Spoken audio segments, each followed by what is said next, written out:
Hello there, friends. It is your boy, the Goo Man, and today we're going to talk about microplastics and microplastics' effects on the body and brain, how it mimics estrogen, and what that has to do with autoimmune diseases and diabetes. And a couple things before we get started. I will be filming the next couple weeks of my content with my sunglasses on. This is going to be horrifying. It's way worse than it looks. But I had a fun, incident in the bathroom and taking my trash out. Yeah, if you sneeze, cough, Elvis Presley too hard, you could bust a blood vessel in your eyeball and have your eye bleed and bruise. And as per usual, we're going to cover this way more in depth in my weekly free magazine. I'm going to drop it on Friday.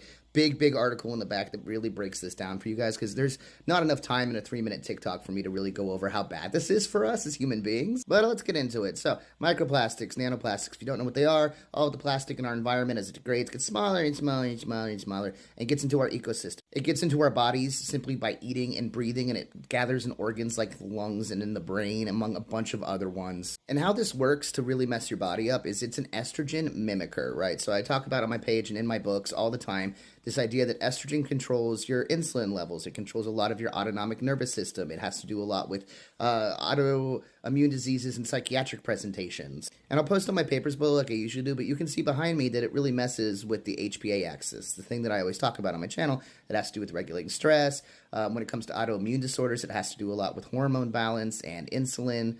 They can make you insulin resistant. They can contribute to PCOS and endometriosis. They can contribute to a lot of the autoimmune diseases that fall along the Epstein-Barr pathway of disease pathology, which is insane. And as we see autoimmune diseases on the rise all over the world, and neurodivergence, which also comes from this similar disease pathology with too much glucose floating around while baby's cooking in their mom and their brain doesn't trim it correctly. It's a potential health problem that we've caused. And you get it literally from everything that you eat with plastic and how you breathe. It is crazy. It is unavoidable. And you can get it from skin-to-skin contact. And there's over 140 chemicals that fall into this category, by the way. Like, the key point that I want to boil down for this whole video and for my article is that it can cause the same metabolic disorders or assist with the metabolic disorder that follows along that pathway that I always talk about in my books. So there's not a lot of stuff you can do to avoid this, unfortunately, but there are some treatments out there right now. I cover some of the ways to avoid it in my article, but what they found is blood donations is one of the big ways, and that's fascinating to me as somebody that is on HRT and has to give blood. They basically pull it out of your bloodstream manually.